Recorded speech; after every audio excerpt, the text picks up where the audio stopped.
ద్వారక మహాభారతం తెలిసిన అందరికీ సుపరిచిత నగరం. శ్రీకృష్ణుడు స్థాపించిన అద్భుత నగరంగా ప్రసిద్ధి చెందింది. దీనిని విశ్వకర్మ ఒక్కరోజులో నిర్మించాడని చెబుతారు. టెక్నాలజీ లేని సమయంలోనే ఇంత పెద్ద నిర్మాణం ఒక్కరోజులో జరగడం ఆశ్చర్యమే. అయితే ద్వారక గురించి అనేక పరిశోధనలు జరుగుతున్నాయి.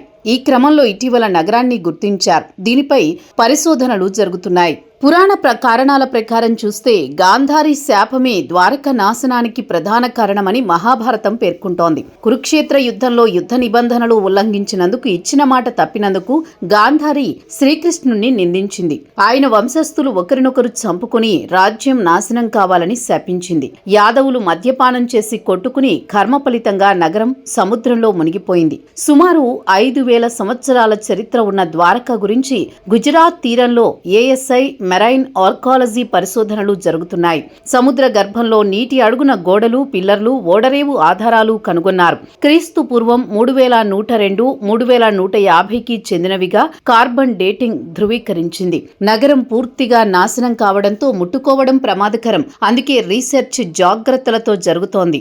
అరేబియన్ సముద్రంలో సముద్ర మట్టం ఒక్కసారి 15 మీటర్లు పెరగడం ద్వారక మునిగిపోవడానికి కారణమని కొన్ని అధ్యయనాలు సూచిస్తున్నాయి.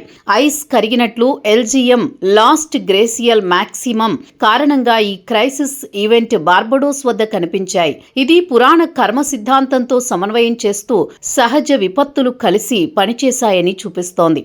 గ్రీక్ మిథాలజీలో అట్లాంటిస్ లాస్ట్ సిటీలా ద్వారకను చూస్తారు. ఇది భారతదేశానికి చెందిన 3 అట్లాంటిస్లలో ఒకటిగా పరిగణించబడుతుంది. రెండోది లంక.